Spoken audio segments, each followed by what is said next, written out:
సహోదరి సహోదరులందరికీ కూడా మరొకసారి మన ప్రభు అయినటువంటి యేసుక్రీస్తు నామములో వందనాలు తెలియజేస్తున్నాను. ఈరోజు మరి మనం మాట్లాడుకోబోయేటువంటి విషయం ఏమిటంటే దేవుని రాజ్యము. ఈ దేవుని రాజ్య సంబంధమైనటువంటి విషయాలను గురించి మనం ఆలోచన చేసినప్పుడు మనకెంతో సంతోషము, ఆనందము, ఉత్సాహము కలుగుతాయి.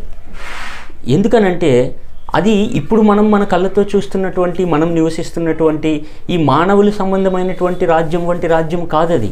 ఇప్పుడు మనం అనుభవిస్తున్నటువంటి ఆకలి, బాధ, దుఃఖము, అవినీతి, అన్యాయము, వ్యాధి బాధలు ఇలాంటివేవి కూడా ఆ రాజ్యంలో ఉండవు. కనుకనే అది దేవుని రాజ్యము. ఎందుకనంటే దేవుడు ఎలాంటి వాడో ఆయన రాజ్యం కూడా దేవుని సంబంధమైనదే ఉంటుంది.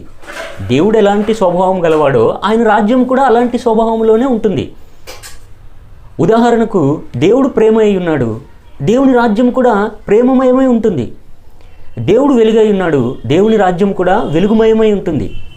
దేవుడు జీవం గలవాడు, ఆయన రాజ్యం అంతా కూడా జీవముతో నిండుకొని ఉంటుంది.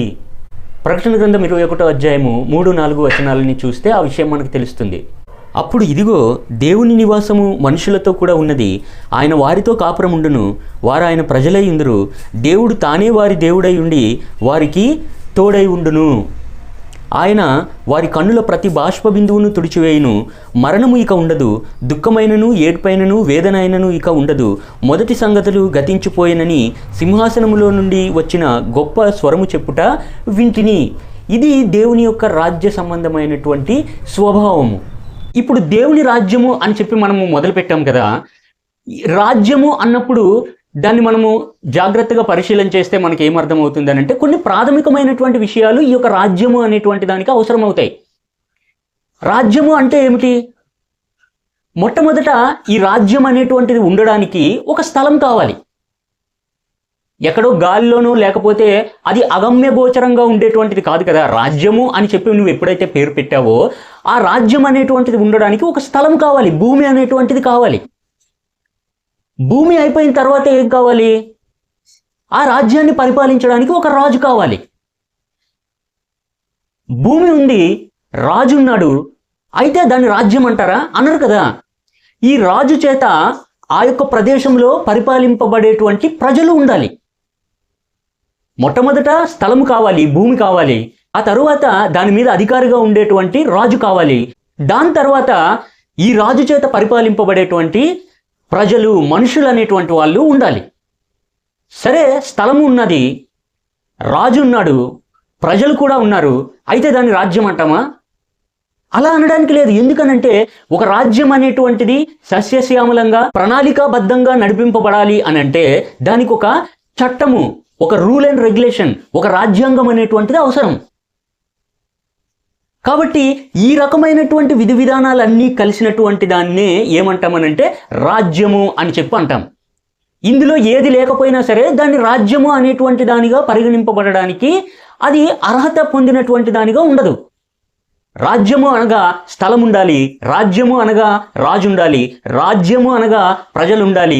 ఇవన్నీ కూడా సక్రమంగా ఒక ప్రణాళికాబద్ధంగా నడిపింపబడాలని అంటే ఒక చట్టము, ఒక రాజ్యాంగం అనేటువంటిది అవసరమై ఉంటుంది. అప్పుడే దాన్ని రాజ్యము అని చెప్పి అంటారు. అయితే మనం మాట్లాడుకునేటువంటిది మనుషుల రాజ్యం కాదు కానీ, మనం మాట్లాడుకునేటువంటిది మరో ఇతరమైనటువంటి వేరే ఏదో రాజ్యం కాదు కానీ, ఇది దేవుని రాజ్యాన్ని గురించినటువంటి వార్త, దేవుని రాజ్యాన్ని గురించినటువంటి సువార్త. నీ యొక్క నా యొక్క విశ్వాసం అనేటువంటిది ఈ యొక్క రాజ్య సంబంధమైనటువంటి దానితో ముడిపడి ఉంది. కాబట్టి ఈ దేవుని రాజ్యము అనేటువంటి విషయాల గురించి దేవుడు తన యొక్క పరిశుద్ధ గ్రంథంలో ఏ రకంగా ఈ యొక్క విషయాలన్నీ కూడా మనకి తెలియజేస్తున్నాడో లేఖన భాగాలను పరిశీలన చేసి తెలుసుకునేటువంటి ప్రయత్నం మనము చేద్దాం. మొట్టమొదట భూమి, స్థలము, ఎక్కడ ఈ యొక్క దేవుని రాజ్యం అనేటువంటిది ఉంటుంది. దేవుని రాజ్యం అంటే ఒక రోజు ఉండి, 2 రోజులు ఉండి, లేకపోతే ఒక 5 సంవత్సరాలు 10 సంవత్సరాలు ఉండి పోయేటువంటిది కాదు కదా. అది నిత్యము స్థిరంగా ఉండేటువంటిదై ఉండాలి. కాబట్టి ఆ విషయాలను మనము లేఖన భాగంలో నుంచి వచనాల ఆధారంగా తెలుసుకునేటువంటి ప్రయత్నం మనము చేద్దాం. ఈ రకమైనటువంటి విషయాల్లోకి మనం వెళ్లే ముందు బైబిల్ గ్రంథంలో నుంచి సంఖ్యాకాండము 23వ అధ్యాయము 19వ వచనాన్ని చదువుకొని ఈ దేవుని రాజ్యాన్ని గురించినటువంటి విషయాలు మనము మాట్లాడుకుందాం. సంఖ్యాకాండం 23వ అధ్యాయము 19వ వచనం. దేవుడు అబద్ధమాడుటకు ఆయన మానవుడు కాడు, పశ్చాత్తాపపడుటకు ఆయన నరపుత్రుడు కాడు, ఆయన చెప్పి చేయకుండునా, ఆయన మాట ఇచ్చి స్థాపింపకుండునా. ఇప్పుడు మనం మాట్లాడుకోబోయేటువంటి విషయాలు ఏవైతే ఉన్నాయో ఇవన్నీ కూడా మనతో మాట్లాడుతున్నటువంటిది, మనకు బయలుపరుస్తున్నటువంటి వ్యక్తి దేవుడు. ఆయన అబద్ధమాడుటకు మానవుడు కాదు, ఆయన చెప్పి చేయకుండునా అని చెప్పేసి. అంటే దేవుడు ఒకసారి ఒక మాట చెప్పాడనంటే, దేవుడు ఒకసారి ఒక పనిని చేశాడు అనంటే అది నిత్యము ఉండేలాగా ఉంటుంది. ఇంకా దానికి ఎదురు అనేటువంటిది ఉండదు. ఒకసారి ఒకలాగా మరొకసారి మరొకలాగా అనేటువంటి విధానం అనేటువంటిది దేవుని యొక్క మాటల్లో, ఆయన యొక్క చర్యల్లో ఉండనే ఉండదు. ఎందుకనంటే నువ్వు అబద్ధం ఆడొచ్చు, నేను అబద్ధం ఆడొచ్చు. మనం చెప్పి ఒక్కొక్కసారి దాన్ని చేయకుండా ఉండేటువంటి పరిస్థితులు ఉండొచ్చు. ఎందుకనంటే మనం మనుషులం కాబట్టి, మన యొక్క స్వభావం అలాంటిది కాబట్టి. కానీ దేవుడు అబద్ధం ఆడుటకు ఆయన మానవుడు కాదు. కాబట్టి ఇప్పుడు పరిశీలించబోయేటువంటి యొక్క విషయాలు ఏవైతే ఉన్నాయో వీటన్నింటినీ కూడా దేవుడే సిద్ధపాటు చేశాడు. కాబట్టి ఇవి ఖచ్చితంగా అలా జరిగి తీరాలని అంతే. ఈ యొక్క దేవుని రాజ్యము అనేటువంటి దాని మీదే మన యొక్క గురి, మన యొక్క లక్ష్యము, మన యొక్క విశ్వాసం అంతా కూడా అదే. కాబట్టి ఇది భవిష్యత్తులో ఖచ్చితంగా జరిగి తీరుతుంది. ఎందుకనంటే మాట చెప్తున్నటువంటి వాడు, మాట ఇస్తున్నటువంటి వాడు దేవుడు. ఆయన అబద్ధమాడుటకు మానవుడు కాదు. 2 సమూయేలు గ్రంథము 7వ అధ్యాయము 28వ వచనం. యెహోవా నా ప్రభువా, మేలు దయచేయుదు అని నీవు నీ దాసుడనైన నాకు సెలవిచ్చి ఉన్నావే, నీవు దేవుడవు గనుక నీ మాట సత్యము అని చెప్పి దావీదు మహారాజ్ చెప్తున్నాడు. దావీదుతో దేవుడు ఏదైతే వాగ్దానం చేశాడో అవన్నీ కూడా నాకు మేలు దయచేస్తానని చెప్పేసి నువ్వు నాతో చెప్పావయ్యా, నేను దాన్ని నమ్ముతున్నాను. ఎందుకనంటే నువ్వు దేవుడవు గనుక నీ మాట సత్యము అని చెప్పి దావీదు మహారాజు తన యొక్క విశ్వాసాన్ని, దేవుని మీద తనకు ఉన్నటువంటి నమ్మకాన్ని, దేవుణ్ణి తను ఎంతగా నమ్మాడనేటువంటి విషయాలని, తన గురించి, తన కుమారుని గురించి, తన యొక్క సింహాసనం నిత్యము ఉంటుందనేటువంటి విషయాలు ఏవైతే దావీదుతో చెప్పాడో దేవుడు, వాటన్నింటి గురించి దావీదు మహారాజు ఏం చెప్తున్నాడనంటే, నీవు దేవుడవు గనక నీ మాట సత్యము, ఇది ఖచ్చితంగా ఒకరోజు నెరవేరి తీరుతుంది అనేటువంటిది దావీదు యొక్క విశ్వాసము. కాబట్టి దేవుని రాజ్యం అనేటువంటి యొక్క విషయం అనేటువంటిది భవిష్యత్తులో ఖచ్చితంగా నెరవేరి తీరుతుంది. దానికి సంబంధించినటువంటి లేఖన భాగాలను మనము పరిశీలన చేద్దాం. అయితే ఈ యొక్క దేవుని రాజ్యము అనేటువంటి విషయాల గురించి మనం మాట్లాడుతున్నాం. కాబట్టి ఈ యొక్క దేవుని రాజ్య సంబంధమైనటువంటి విషయాలు అనేటువంటివి విశ్వాసులందరికీ కూడా తండ్రి అని పిలువబడినటువంటి అబ్రహామునకు దేవుడు తెలియజేశాడు. ఎందుకనంటే నువ్వు ఏదైతే నమ్మి విశ్వసించావో, నేను ఏదైతే నమ్మి విశ్వసించానో, దేవుని వాక్యం మీద నమ్మకించి మన యొక్క గురి, మన యొక్క లక్ష్యం అంతా కూడా దేవుని రాజ్యము అనేటువంటి విషయంపై మనము మన యొక్క విశ్వాసం అనేటువంటి దాన్ని కొనసాగిస్తున్నామో, ఈ విషయాలన్నింటికీ కూడా నీ యొక్క విశ్వాసం అంతటికీ కూడా మూలం ఎవరు? తండ్రి ఎవరు? అబ్రహాం అనేటువంటి వ్యక్తి. కాబట్టి ఆ యొక్క అబ్రహాంతో దేవుడు ఏం చెప్తున్నాడో బైబిల్లో నుంచి మనము చూద్దాం. ఆదికాండం 13వ అధ్యాయము 14-15 వచనాలను చూద్దాం. లోతు అబ్రహామును విడిచిపోయిన తరువాత యెహోవా, ఇదిగో నీ కన్నులెత్తి నీ ఉన్న చోట నుండి ఉత్తరపు తట్టు, దక్షిణపు తట్టు, తూర్పు తట్టు, పడమర తట్టును చూడుము. ఎందుకనగా నీవు చూచుచున్న ఈ దేశమంతటిని నీకును నీ సంతానమునకును సదాకాలము ఇచ్చెదను. ఇది దేవుడు అబ్రహాంతో చెప్తున్నటువంటి విషయం. అబ్రహాముకు దేవుడు చేస్తున్నటువంటి వాగ్దానం ఏంటి? అబ్రహాము, నువ్వు ఉన్నటువంటి చోటు నుండి తూర్పు తట్టు, పడమర తట్టు, ఉత్తరపు తట్టు, దక్షిణపు తట్టు నువ్వు చూడు, 4 దిక్కులా చూడు నువ్వున్న చోటు నుంచి. ఎందుకనంటే నువ్వు చూస్తున్నటువంటి యొక్క దేశం ఏదైతే ఉందో దాన్ని నీకు, నీ సంతానానికి సదాకాలము నేను ఇవ్వబోతున్నాను, ఇస్తాను అనేటువంటి విషయము వాగ్దాన రూపంలో అబ్రహాముకు చేయబడింది. మాట ఇచ్చినటువంటి వాడెవడు? దేవుడు.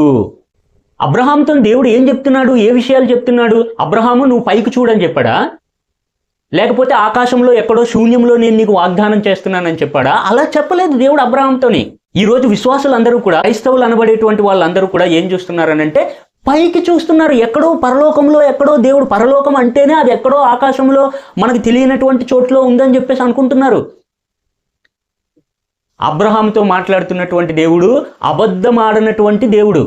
నువ్వున్నటువంటి చోటు నుంచి అబ్రహాము 4 దిక్కులా నువ్వు చూడు. ఎందుకనంటే నువ్వు చూస్తున్నటువంటి ఈ దేశాన్ని నీకు, నీ సంతానానికి సదాకాలము శాశ్వతమైనటువంటి దానిగా నేను నీకు ఇస్తాను, సొత్తుగా ఇస్తాను నీకు అని చెప్పి అబ్రహాంతో దేవుడు చెప్తున్నాడు. ఇక్కడ ఈ విషయాలను గురించి మాట్లాడేటప్పుడు చాలా మంది ఏమంటారనంటే అబ్రహాముకు దేవుడు చేసినటువంటి వాగ్దానం ఏదైతే ఉందో అది నెరవేరిపోయింది. అబ్రహాం పిల్లలైనటువంటి ఇస్సాకు, యాకోబు పిల్లలు 12 మంది సంతానము ఐగుప్తులోకి చెరగా పోయి అక్కడి నుంచి వచ్చిన తర్వాత యెహోషువ ద్వారా ఆ యొక్క అబ్రహాముకు చేయబడినటువంటి వాగ్దాన దేశం అనేటువంటి దాన్ని యుద్ధం చేసి గెలిచి ఆ 12 గోత్రాలకి కూడా, యాకోబు పిల్లలు అనేటువంటి వాళ్ళకి పంచి ఇచ్చేశాడు, వాళ్ళు దాన్ని స్వాధీనపరుచుకున్నారు, వాళ్ళు దాన్ని అనుభవించారు అని చెప్పి మాట్లాడతారు. దానికి సంబంధించినటువంటి వివరణ మనము కొత్త నిబంధన గ్రంథంలో నుంచి చూద్దాం. అపోస్తుల కార్యం 7వ అధ్యాయము 5వ వచనంలో స్టెఫెను ఈ విషయాలన్నింటిని గురించి మాట్లాడతాడు. ఏంటి అబ్రహాముకు చేసినటువంటి వాగ్దానము, దానికి సంబంధించినటువంటి వివరణ, దాన్ని అబ్రహాము అనుభవించాడా లేదా, అబ్రహాము ఆ యొక్క వాగ్దాన ఫలాన్ని అనుభవించాడా లేదా అనేటువంటిది స్టెఫెన్ మాటల్లో మనము గమనించవచ్చు. 7వ అధ్యాయము 5వ వచనం అపోస్తుల కార్యం. ఆయన ఇందులో అతనికి పాదము పట్టునంత భూమినైనను స్వాస్యముగా ఇయ్యక అతనికి కుమారుడు లేనప్పుడు అతనికిని అతని తరువాత అతని సంతానమునకును దీనిని స్వాధీనపరతునని అతనికి వాగ్దానము చేసెను. ఏం చెప్తున్నాడు? దేవుడు అబ్రహాముకు వాగ్దానం అయితే చేశాడు, కానీ అబ్రహాం యొక్క పాదం పట్టేటంత స్థలం కూడా దేవుడు అబ్రహాముకి ఇవ్వలేదని చెప్పేసి స్టెఫెన్ తన యొక్క ప్రసంగంలో మాట్లాడుతున్నాడు. ఇక్కడ హెబ్రీ పత్రిక 11వ అధ్యాయం మనకందరికీ తెలుసు కదా. అక్కడ విశ్వాసుల యొక్క క్రమం అంతా కూడా రాయబడి ఉంటుంది. హేబేలు నీతిమంతుడు, హనోకు నీతిమంతుడు, నోవాహు నీతిమంతుడు. ఈ నీతిమంతుల జాబితాలో అబ్రహాం కూడా ఉన్నాడు కదా. అలాగ మనం క్రిందకు వచ్చినట్లయితే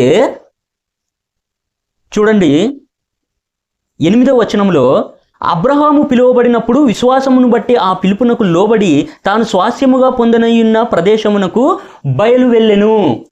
ఈ విశ్వాసులందరి క్రమంలో అబ్రహాము యొక్క పేరు కూడా ఇక్కడ వ్రాశారు. క్రింద 13వ వచనాన్ని చూస్తే అక్కడ ఏముంటుందనంటే, వీరందరూ ఎవరందరూ, ఈ లిస్టులో ఉన్నటువంటి వాళ్ళందరూ కూడా, హేబేలు కానివ్వండి, హనోకు కానివ్వండి, లేకపోతే నోవాహు కానివ్వండి, అబ్రహాము కూడా, ఇంక్లూడింగ్ అబ్రహాముతో పాటు వీరందరూ ఆ వాగ్దానముల ఫలము అనుభవింపకపోయినను దూరము నుండి చూచి వందనము చేసి తాము భూమి మీద పరదేశులమును యాత్రికులమై ఉన్నామని ఒప్పుకొని విశ్వాసము గలవారే మృతి పొందిరి. ఆ వాగ్దాన ఫలాన్ని అబ్రహాముతో దేవుడు ఏదైతే వాగ్దానం చేశాడో 13వ అధ్యాయంలో ముందు మనం మాట్లాడుకున్నట్లుగా, ఆ వాగ్దాన ఫలాన్ని అబ్రహాము అనుభవించలేదు. పాదం పట్టేటంత స్థలం కూడా అబ్రహాముకి దేవుడు ఇవ్వలేదు అని చెప్పేసి స్టెఫెన్ చెప్పాడు. ఇక్కడ ఏం చెప్తున్నాడు అనంటే, విశ్వాసుల యొక్క క్రమం అంతటినీ కూడా ప్రస్తావిస్తూ వీళ్ళెవ్వరూ కూడా వాగ్దాన యొక్క ఫలాన్ని అనుభవించలేదు ఇంకా అని చెప్పి లేఖనం స్పష్టంగా మనతో మాట్లాడుతుంది. కాబట్టి ఇంతవరకు దేవుని యొక్క రాజ్యము అనేటువంటి విషయము ఎక్కడ అనేటువంటి దాని గురించి మనకు కొంత అవగాహన అనేటువంటిది వచ్చింది. ఇదే క్రమంలో నేను మరి ఒక విషయాన్ని కూడా ప్రస్తావించాలని చెప్పేసి అనుకుంటున్నాను. 2వ పేతురు పత్రిక 3వ అధ్యాయము 10 నుంచి 12 వచనాలను ఒకసారి మనము చూద్దాం. అయితే ప్రభు దినము దొంగ వచ్చినట్లు వచ్చును. ఆ దినమున ఆకాశములు మహాధ్వనితో గతించిపోవును, పంచభూతములు మిక్కటమైన వేండ్రముతో లయమైపోవును, భూమియు దాని మీదనున్న కృత్యములు కాలిపోవును. ఇవన్నీ ఇట్లు లయమైపోవునవి గనుక ఆకాశములు రగులుకొని లయమైపోవునట్టియు పంచభూతములు మహావేంద్రముతో కరిగిపోవునట్టియు దేవుని దినపు రాకడ కొరకు కనిపెట్టుచు దానిని ఆశతో అపేక్షించుచు అని చెప్పి మాట్లాడుతున్నది లేఖనము. కాబట్టి ఈ వచనాల ఆధారంగా చాలామంది ఏమంటారనంటే, ఆకాశము కాలిపోతుంది, భూమి కూడా బద్దలైపోతుంది, కాలిపోతుంది, ఈ పంచభూతాలన్నీ కూడా లయమైపోతాయి, కాబట్టి విశ్వాసులందరినీ కూడా దేవుడు ఆకాశం మీదకి లేకపోతే పరలోకం అనేటువంటి ప్రదేశానికి తీసుకొని వెళ్ళిపోతాడు అని చెప్పి మాట్లాడతారు చాలామంది. అయితే ముందు మనం మాట్లాడుకున్నటువంటి విషయం ఏంటనంటే, అబ్రహాముకు దేవుడు వాగ్దానం చేశాడు. ఈ మాట ఇస్తున్నటువంటి దేవుడు, ఈ వాగ్దానం చేస్తున్నటువంటి దేవుడు అబద్ధమాడేటువంటి దేవుడు కాదు. దావీదేమన్నాడు? నువ్వు దేవుడవు గనక నీ మాట సత్యము. ఒకవేళ విశ్వాసులందరినీ కూడా, అబ్రహాము యొక్క సంతానం అంతటినీ కూడా, లేకపోతే అబ్రహాముతో కలిపి పరలోకానికో మరొక లోకానికో ఇంకెక్కడికో ఆకాశంలోకి తీసుకెళ్ళిపోయినట్లయితే దేవుడు మాట తప్పిన వాడు అవుతాడు, దేవుడు అబద్ధం చెప్పినటువంటి వాడు అవుతాడు. నువ్వున్న చోటి నుంచి నువ్వు ఏదైతే నిలబడి ఉన్నావో అబ్రహాము, ఈ దేశాన్ని అంతటినీ నీకును నీ సంతానానికి స్వాస్యంగా నేను ఇవ్వబోతున్నానని చెప్పాడు దేవుడు అబ్రహాముతోనే. అబ్రహాము ఆ విషయాన్ని నమ్మాడు. ఆ నమ్మినటువంటిది అతనికి నీతిగా ఎంచబడింది. ఇదంతా కూడా కొలాప్స్ అయిపోతుంది ఒకవేళ భూమి కనుక బద్దలైపోయి ఆకాశంలో రగులుకొని పంచభూతాలన్నీ కూడా లేకుండా పోయినట్లయితే. లిటరల్గా నువ్వు ఆలోచిస్తే, అక్షరార్థంగా దాని యొక్క అర్థాన్ని తీసుకుంటే దేవుడు అబద్ధమాడినట్లుగా అయిపోతుంది. కాబట్టి ఇక్కడ ఈ విషయాలను మనం జాగ్రత్తగా పరిశీలన చేసి అర్థం చేసుకోవాలనంటే, అబ్రహాముతో దేవుడు ఏ విషయాలు మాట్లాడాడు, ఏ విషయాలు అబ్రహాముకు తెలియజేయబడ్డాయి, ఆ వాగ్దానంలో ఉన్నటువంటి రహస్యం ఏమిటి అనేటువంటిది నువ్వు నేను కూడా బైబిల్ని తెరిచి దాన్ని పరిశీలనగా తెలుసుకోవాలి. 119వ కీర్తన 18వ వచనం. నేను నీ ధర్మశాస్త్రమునందు ఆశ్చర్యకరమైన సంగతులను చూచినట్లు నా కన్నులు తెరువుము అని చెప్పేసి దావీదు ప్రార్థన చేస్తున్నాడు. ఇక్కడ అబ్రహాముతోనేమో ఈ భూమిని, నువ్వు చూస్తున్నటువంటి భూమిని నీకును నీ సంతానానికి ఇచ్చేస్తానని చెప్పినటువంటి దేవుడు పేతురు పత్రికకు వచ్చేసరికి ఈ పంచభూతాలని, భూమిని, ఆకాశాన్ని అంతటిని కూడా ఎలాగ నాశనం చేస్తాడు? నేను నీ ధర్మశాస్త్రాన్ని చదివేటప్పుడు అది ఎలా ఉన్నదో, నీ యొక్క ఉద్దేశం ఏమిటో, నీ యొక్క చిత్తం ఏమిటో గ్రహించుకునేటువంటి శక్తి నాకు ఇవ్వని చెప్పేసి నువ్వు ప్రార్థన చేసినట్లయితే అప్పుడు కానీ అబ్రహాముకు చేసినటువంటి వాగ్దానం ఏంటనేటువంటిది మనకి అర్థమవ్వదు. ఆదికాండం 13వ అధ్యాయంలో దేవుడు అబ్రహాముతోని ఏం చెప్తున్నాడో మరొకసారి దాన్ని మనము చదువుదాం. ఎందుకనగా నీవు చూచుచున్న ఈ దేశం అంతటిని నీకును నీ సంతానమునకును సదాకాలము ఇస్తాను అని చెప్పేసి అన్నాడు.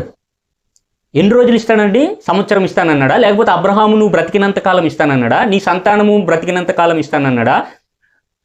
సదాకాలము అనేటువంటిది అబ్రహాము యొక్క వాగ్దానంలో అతి ముఖ్యమైనటువంటి మాట దేవుడు చెప్పినటువంటిది. కాబట్టి ఈ సదాకాలము అనేటువంటి విషయం ఎప్పుడైతే నెరవేరుతుందో అప్పుడే అబ్రహాముకి దేవుడు చేసినటువంటి వాగ్దానం అనేటువంటిది నెరవేరుతుంది. అబ్రహాము ఎన్ని సంవత్సరాలు వాగ్దానాన్ని అనుభవించబోతున్నాడు? సదాకాలము, ఎల్లప్పుడూ వాగ్దానాన్ని అనుభవిస్తాడు అబ్రహాం అనేటువంటి వ్యక్తి. అది దేవుడు అబ్రహాముకు చేసినటువంటి వాగ్దానము. అబ్రహాము సదాకాలము వాగ్దానాన్ని అనుభవించాలనంటే ముందు అబ్రహాము సదాకాలం జీవించేటువంటి స్థితిలోకి మారాలి కదా. నిత్యము వాగ్దానాన్ని, ఆ దేశాన్ని అనుభవించాలనంటే, దాన్ని స్వాస్థ్యంగా పొందుకోవాలనంటే ముందు అబ్రహాము నిత్యత్వంలోనికి రావాలి. అబ్రహాము 80 సంవత్సరాలు, 100 సంవత్సరాలు, 200 సంవత్సరాలు బ్రతికేటువంటి స్థితిలో ఉండి దేవుడు వాగ్దానం చేసినటువంటి సదాకాలము, నిత్యము అనేటువంటి మాట ఎలా నెరవేరుతుంది? ముందు అబ్రహాము యొక్క స్థితి అనేటువంటిది నిత్యత్వంలోనికి, సదాకాలం బ్రతికుండేటువంటి స్థితిలోనికి అబ్రహాము మారాలి. అది దేవుడు అబ్రహాముతో చేసినటువంటి వాగ్దానము నిత్య జీవముతో కూడుకున్నటువంటిది. ఇది గమనించాలి అబ్రహాముతో దేవుడు మాట్లాడినటువంటి మాటల్లో. కేవలం భూమిని, వాగ్దానాన్ని నీకు నీ సంతానానికి ఇచ్చేస్తాననేటువంటిది కాదు, నిత్య జీవము కూడా అందులో ఇంక్లూడ్ చేసి దేవుడు వాగ్దానాన్ని చేస్తున్నాడు అబ్రహాముతోని. సదాకాలము నీకు ఇస్తాను అంటే దాని అర్థం ఏంటి? నువ్వు సదాకాలం బ్రతుకుంటావు, నువ్వు నమ్మినటువంటి విశ్వాసం క్రమంలోకి వచ్చినటువంటి ప్రతివాడు కూడా నిత్యము జీవిస్తాడు. అది అబ్రహాముకు, అబ్రహాం సంతానానికి సదాకాలం ఇస్తానని అంటే దాని అర్థము. కాబట్టి ఈ వాగ్దానాన్ని స్వతంత్రించుకోవాలనంటే ముందు అబ్రహాము తానున్నటువంటి భౌతిక స్థితిలో నుంచి, ప్రకృతి సంబంధమైనటువంటి స్థితిలో నుంచి అమరత్వంలోనికి, నిత్య జీవాన్ని ముందు అబ్రహాం పొందుకోవాలి. ముందు మనం ప్రస్తావించుకున్నటువంటి 11వ అధ్యాయం హెబ్రీ పత్రిక 10వ వచనాన్ని చదువుదాం. ఏలయనగా దేవుడు దేనికి శిల్పియు నిర్మాణకుడునై ఉన్నాడో పునాదులు గల ఆ పట్టణం కొరకు అబ్రహాము ఎదురు చూస్తున్నాడు. ఇది అబ్రహాము యొక్క విశ్వాసము. దేవుడు దేనికి నిర్మాణకుడు, శిల్పి అయి ఉన్నాడో పునాదులు కలిగినటువంటి ఆ పట్టణం మీద అబ్రహాము విశ్వాసం ఉంచింది. అబ్రహాముకు దేవుడు చేసినటువంటి వాగ్దానం యొక్క సారాంశం ఇది. పునాదులు గలది అంటే కదలకుండా ఇంకా నిత్యము స్థిరంగా ఉండేటువంటిది. అది దేవుడు అబ్రహాముకు చేసినటువంటి వాగ్దానం అనేటువంటిది. ఏంటి కదలకుండా నిత్యము స్థిరంగా ఉండేటువంటిది అని అంటే, దేవుడు భూమిని నివాసయోగ్యమైనటువంటి దానిగా చేసి సిద్ధపరిచి స్థిరపరిచాడని దేవుని యొక్క వాగ్దానం మాట్లాడుతుంది. కీర్తన 104వ అధ్యాయము 5వ వచనం. భూమి ఎన్నటికి కదలకుండునట్లు ఆయన దానిని పునాదుల మీద స్థిరపరిచెను. ఎన్నటికీ కదలకుండా దేవుడు భూమికి పునాది వేసి దానిని స్థిరపరిచాడు అంతే. దేవుడు ఒకసారి స్థిరపరిచిన తర్వాత ఇంకా దాన్ని కదిలించడం కానీ, ఇంకొకటి ఏదో అయిపోయేలాగా కానీ, అది బద్దలైపోయే విధంగా కానీ, కాలిపోయేలాగా ఎవరి తరం కూడా కాదు అలా చేయడము. దేవుడు ఏం చెప్తున్నాడనంటే, దేవుడు భూమికి పునాది వేసి అది స్థిరంగా ఉండేలాగా చేశాడు దేవుడు భూమిని. అలాగే యెషయా 45వ అధ్యాయము 18వ వచనం కూడా చదువుదాం. ఆకాశములకు సృష్టికర్తయగు యెహోవాయే దేవుడు, ఆయన భూమిని కలుగజేసి దానిని సిద్ధపరిచి స్థిరపరిచెను. దేవుడు భూమిని సిద్ధపరిచి స్థిరపరిచాడు అంతే. అది ఎన్నటికీ కూడా కదలకుండా అలా ఉంటుంది. కాబట్టి ఇలాంటి పునాదులు కలిగి శాశ్వతమైనటువంటి రాజ్యాన్ని దేవుడు అబ్రహాముకు వాగ్దానం చేశాడు.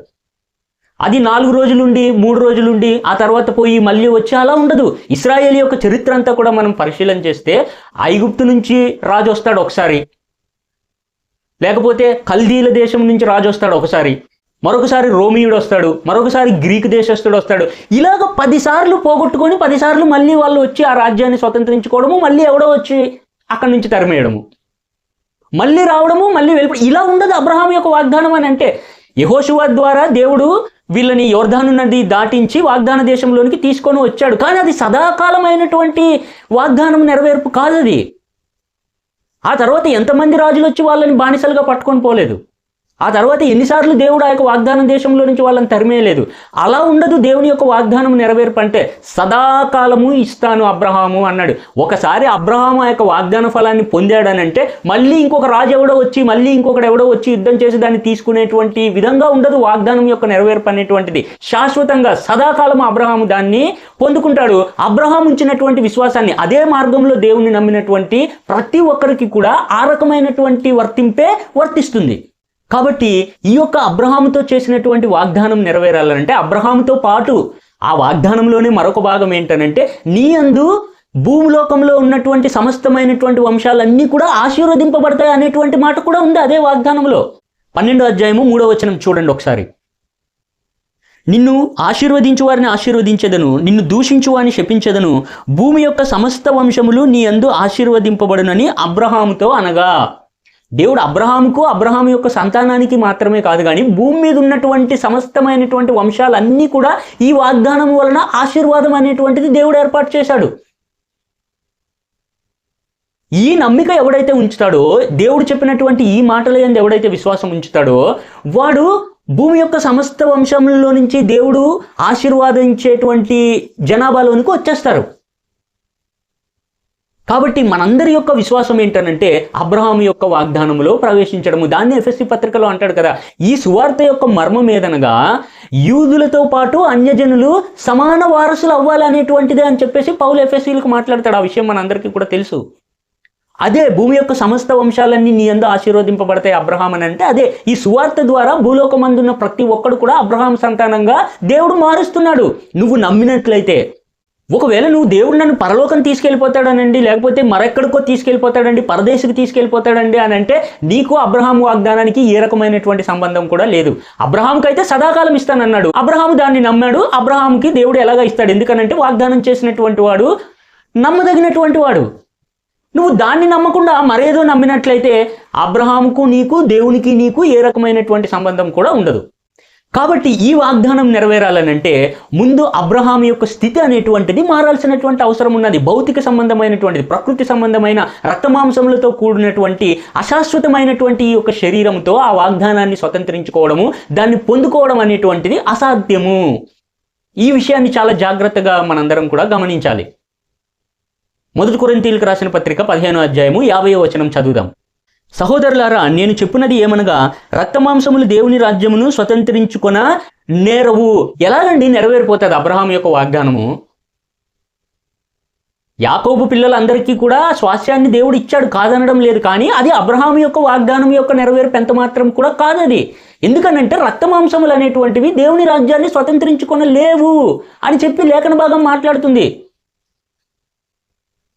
ఇదే అశాశ్వతమైనటువంటి, ఇదే క్షయమైనటువంటి స్థితిలో అబ్రహాము ఎలాగ దాన్ని స్వతంత్రించుకోగలడు? దేవుని రాజ్య సంబంధమైనటువంటి విషయాలు మనం మాట్లాడుకుంటున్నాం. మన యొక్క విషయం ఏంటి? మనం దేని గురించి చర్చిస్తున్నామనంటే దేవుని యొక్క రాజ్యము, దేవుని రాజ్య సంబంధమైనటువంటి విషయాలు ఇవి. ఆ దేవుని రాజ్యము ఎలా ఉంటుందనంటే రక్తమాంసములు దాన్ని స్వతంత్రించుకోవడానికి వీల్లేదు. రక్తమాంసములతో దేవుని రాజ్యాన్ని స్వతంత్రించుకొని నేరవు అంటే దాని అర్థం ఏంటి? ఆదాము చేయబడినటువంటి ఆ యొక్క నిర్మాణంలో ఉన్నటువంటి విధానం కదా. దేవుడు దేంతో ఆదామును చేశాడు? నేల మంటితో నరుని నిర్మించాడు. అది కదా దేవుడు చేసినటువంటి విధానము. దాన్నే ప్రకృతి సంబంధమైనటువంటిది అన్నాడు. దాన్నే రక్తమాంసములు అని చెప్పి అంటున్నాడు. ఏంటి ప్రకృతి సంబంధమైనటువంటిది? ప్రకృతిలో ఏముంది? పంచభూతముల చేత నిర్మాణమైనటువంటిది ఈ యొక్క స్థితి, అబ్రహాము యొక్క స్థితి, లేకపోతే ఆదాము యొక్క స్థితి. ఏమిటి పంచభూతములు?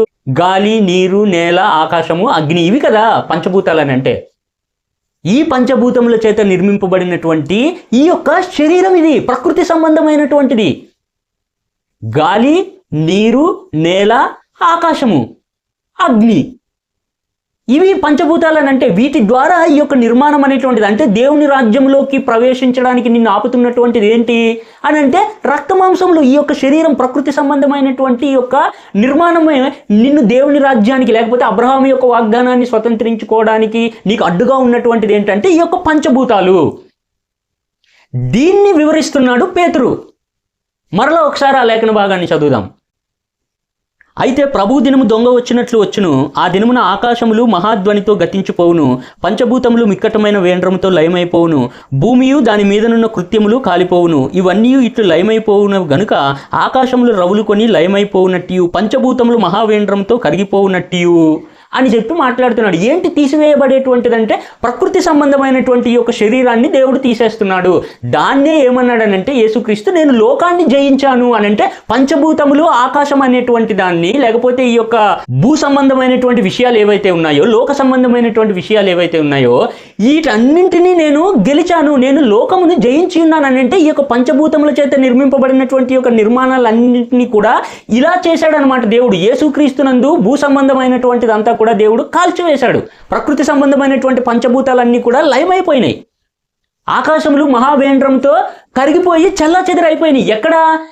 నేను లోకమును జయించి ఉన్నాను అంటే శిలువ మరణము ద్వారా ఈ యొక్క శరీరం అనేటువంటి దాన్ని పూర్తిగా నిర్వీర్యం చేసేశాడు యేసుక్రీస్తు.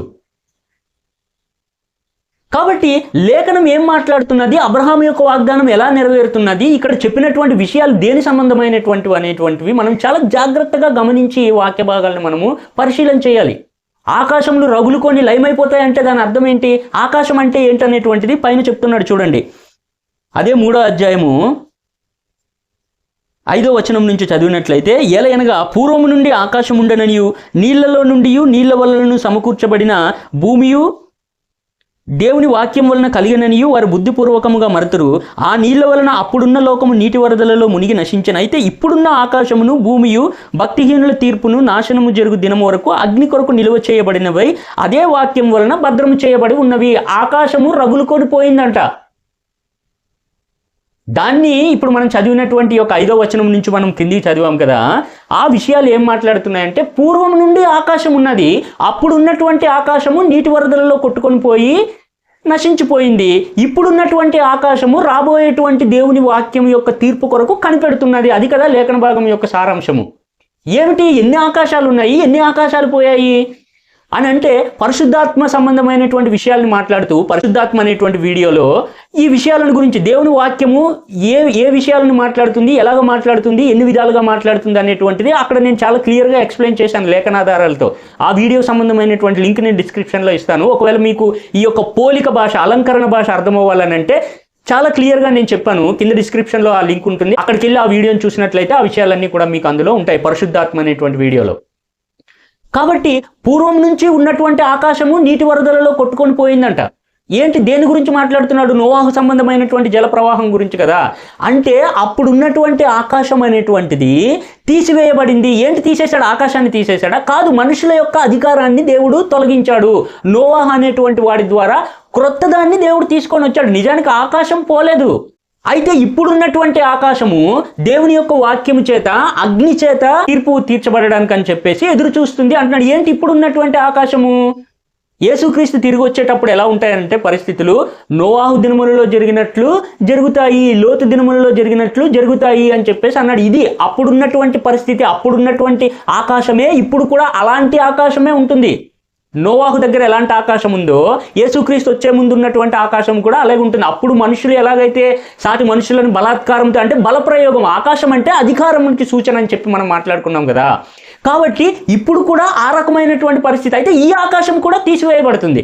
ఏంటి ఆ ఆకాశాలు, ఎలా, ఏ కాలంలో, ఎప్పుడు ఏ ఆకాశాన్ని దేవుడు తీసివేశాడు అనేటువంటిది మనకు తెలియాలని అంటే దానియేలు గ్రంథం 2వ అధ్యాయంలో ఆ యొక్క నెబుకద్నెజరు కళని దానియేలు ఎలా వర్ణించాడు అనేటువంటిది చూస్తే అక్కడ చాలా రకాలైనటువంటి ఆకాశాలు అనేటువంటివి కనబడతాయి. ఆ శిరస్సు మీరే మహాప్రభు, మీరే చక్రవర్తి అని చెప్పేసి అక్కడ దానియేలు ఆ యొక్క కళభావాన్ని, నెబుకద్నెజరు కలిగినటువంటి కళభావాన్ని అక్కడ ఎక్స్ప్లెయిన్ చేస్తాడు. ఆ శిరస్సు, బంగారపు శిరస్సు మీరే, నువ్వే ఆకాశానివి. ఆకాశం అనగా అధికారం, ప్రభుత్వంలో ఉన్నటువంటి వాళ్ళు. యెషయా గ్రంథం 1వ అధ్యాయము 2-3 వచనాలను నేను చెప్పాను కదా ఇంతకు ముందు వీడియోలో. ఆకాశమా ఆలకించుము, భూమి చెవియొగ్గుము. ఎవరి గురించి మాట్లాడుతున్నాడు? ఇశ్రాయేలీల గురించి, వాళ్ళ మీద పరిపాలిస్తున్నటువంటి రాజులు, అధికారులను ఉద్దేశించి ఆ మాటలు చెప్తున్నాడు. శిరస్సు బబులోను మహారాజు, ఆ తర్వాత రకరకాలైనటువంటి రాజ్యాలు, మాదీయులు, పారసీకులు, గ్రీకులు, రోమనులు, అలాగా యొక్క విగ్రహాన్ని వర్ణించుకుంటూ వచ్చాడు. ఒక్కొక్క రాజ్యము, ఒక్కొక్క ఆకాశము. పూర్వం ఒక ఆకాశం ఉన్నది, ఆ ఆకాశము నీటి వరదల్లో తీసివేయబడింది. ఇప్పుడు ఇంకొక ఆకాశం ఉన్నది, ఈ ఆకాశము దేవుని యొక్క వాక్యము చేత పరీక్షింపబడడానికి ఎదురు చూస్తూ ఉన్నది. అంతేగాని ప్రకృతి సంబంధమైనటువంటి ఈ యొక్క ఆకాశాన్ని తీసేస్తాడు, ఈ యొక్క భూమి అంతా కూడా లయమైపోతుంది, పంచభూతాలన్నీ కూడా మహావేంద్రంతో కాలిపోతాయి అనేటువంటి అర్థం కాదు అది. నిజానికి భూమి ఏంటి, ఆకాశం అంటే ఏంటి? యెషయా గ్రంథం 66వ అధ్యాయం 1వ వచనం, ఆకాశము నా సింహాసనము, భూమి నా పాదపీఠం అని చెప్పేసి దేవుడు చెప్తున్నాడు. దేవుని సింహాసనం కాలిపోతుందా? ఆయన పాదములు పెట్టుకునేటువంటి భూమి నా పాదపీఠం అంటే ఈ పాదపీఠం అంతా కూడా రగులుకొని కాలిపోతుందా? ఆకాశం దేవుని సింహాసనం అండి, అది ఎక్కడికి పోతుంది? అదెందుకు కాలిపోతుంది? భూమి దేవుని పాదపీఠం అని చెప్తుంది, అంటే దేవుని పాదపీఠమే లేకుండా పోతుందా? అది కాదు. ఏది ఆకాశం అని చెప్పి బైబిల్ మాట్లాడుతుంది, ఏది భూమి అని చెప్పి మాట్లాడుతున్నది? లేఖన భాగం చదువుకునేటప్పుడు వివేచనతోని చదవాలి. అప్పుడు దాని యొక్క సారాంశం ఏంటనేటువంటిది, అబ్రహాం యొక్క వాగ్దానం అంటే ఏంటి, దేవుని రాజ్య సంబంధమైనటువంటి విషయాలు ఎలా ఉన్నాయి, దేవుడు ఎలా బయలుపరుస్తున్నాడు అనేటువంటివి మనకి అర్థమవుతుంది. ఇదే విషయాన్ని 7వ అధ్యాయం 48వ వచనంలో కూడా ప్రస్తావన ఉంటుంది, అపోస్తల కార్యం. అయితే సొలొమోను ఆయన కొరకు మందిరం కట్టించెను, అయినను ఆకాశము నా సింహాసనము, భూమి నా పాదపీఠము, మీరు నా కొరకు ఎలాంటి మందిరంను కట్టుదురు? ఆకాశం అనగా దేవుని యొక్క సింహాసనానికి పోలికది, భూమి దేవుని యొక్క పాదపీఠానికి పోలికగా దేవుని వాక్యం మాట్లాడుతుంది. పేతురు పత్రికలో రాసినటువంటి విషయాలు అర్థం కానట్లయితే ఏది తీసివేయబడుతుంది? ఈ యొక్క శరీర సంబంధమైనటువంటి ప్రకృతి సంబంధమైనటువంటి నిర్మాణం, పంచభూతములతో చేయబడినటువంటి యొక్క ఆదాం అనేటువంటి శరీర నిర్మాణం అనేటువంటిది పూర్తిగా తీసివేయబడుతుంది. దాన్నే పేతురు ఇక్కడ మాట్లాడుతున్నాడు. ఆకాశము రగులుకొని లయమైపోతుంది, భూమి దాని యొక్క కృత్యములన్నీ కూడా కాలిపోతాయి అని చెప్పేసి. ఆల్రెడీ కాలిపోయింది, ఆల్రెడీ తీసివేయబడింది. శరీరాశ లోకమందున్నదంతయు అని చెప్పి అంటాడు యోహాను పత్రికలో. ఒకసారి చూద్దాం, 2వ అధ్యాయము యోహాను పత్రిక 16వ వచనం, లోకములో ఉన్నదంతయు అనగా శరీరాశయు, నేత్రాశయు, జీవపుడంబమును, ఇవి ప్రకృతి సంబంధమైనటువంటివి, నీ మీద అధికారం చెలాయిస్తున్నటువంటివి. అబ్రహాముకు చేయబడినటువంటి వాగ్దానంలోకి ప్రవేశించకుండా, అంటే రక్తమాంసములు దేవుని రాజ్యాన్ని స్వతంత్రించుకొని లేవు అని చెప్పేసి 15వ అధ్యాయము 1 కొరింథీయుల పత్రిక 50వ వచనంలో మనం చూసాం కదా. ఏంటి ఇదనంటే శరీర సంబంధమైనటువంటి గుణగణాలు, పంచభూతాల సంబంధమైనటువంటి లక్షణాలు, ఇవన్నీ కూడా. వీటిని నేను జయించాను అంటాడు యేసుక్రీస్తు. నేను లోకాన్ని జయించాను అంటే అర్థం ఏంటి? ఈ యొక్క శరీర సంబంధమైనటువంటి విషయాలన్నింటి మీద నేను విజయం సాధించాను అని చెప్పినటువంటి విషయం అది యేసుక్రీస్తు ప్రభువారు. కాబట్టి ఈ యొక్క దేవుని రాజ్యము అనేటువంటి విషయము పరలోకంలోనా లేకపోతే భూమి మీదనా అనేటువంటి విషయాల మీద మనం ఇంతవరకు కూడా మాట్లాడుకున్నాము. లేఖనాల ప్రకారం దాన్ని మనము నిర్ధారణ చేసుకున్నాము. అయితే దేవుని రాజ్యము అనేటువంటిది అది ఎక్కడ అనేటువంటి విషయాలను ప్రస్తావించడానికి మాత్రమే ఈ యొక్క వీడియోని నేను పరిమితం చేస్తున్నాను. ఇంకా చాలా విషయాలు ఇందులో ఉన్నాయని చెప్పాను కదా. ఏంటది? స్థలం ఉండాలి, భూమి ఉండాలి, దాన్ని పరిపాలించడానికి ఒక రాజు ఉండాలి. ఆ రాజు ఎవరు అనేటువంటిది మరొక భాగంలో నేను మాట్లాడడానికి ప్రయత్నం చేస్తాను. అయితే రాజు మాత్రమే కాదు కానీ ఆయన చేత పరిపాలింపబడేటువంటి ప్రజలు కూడా ఉండాలి. ఇవన్నీ కూడా సమకూరిన తర్వాత దానికి ఒక చట్టం అనేటువంటిది ఉండాలి. కాబట్టి ఈ యొక్క మొదటి భాగాన్ని ఇంతవరకు మాత్రం మనం పరిమితం చేసుకుందాము. దేవుని యొక్క రాజ్యం అనేటువంటిది భూమి మీదే అబ్రహాముకు చేయబడినటువంటి వాగ్దానం యొక్క క్రమాన్ని బట్టి. అయితే దాన్ని పరిపాలించబోయేటువంటి రాజు ఎవరు, దేవుడు ఎవరిని ఆ రాజ్యానికి రాజుగా నియమించబోతున్నాడు అనేటువంటిది మనం తదుపరి వీడియోలో మరిన్ని విషయాలు ఆ రాజుని గురించి తెలుసుకుందాము. ఆ తర్వాత ఆ రాజ్యంలో ఉండేటువంటి ప్రజలు, దేవుని న్యాయ సంబంధమైనటువంటి విధి విధానాలు అనేటువంటివి మనము ఆయా భాగాలుగా ఈ దేవుని రాజ్యము అనేటువంటి విషయంలో మనము చూద్దాం. కాబట్టి ఇప్పటిదాకా మాట్లాడినటువంటి ఒక దేవుని రాజ్యము అనేటువంటి విషయం మీద ఇంకా మీకు ఏమైనా ప్రశ్నలు, సందేహాలు ఉంటే ఖచ్చితంగా కామెంట్ బాక్స్లో మీ యొక్క అభిప్రాయాలను మాతో పంచుకుంటారని చెప్పి ఆశిస్తూ ఈ వీడియో ఇంతటితో ముగిస్తున్నాను. అందరికీ వందనాలు.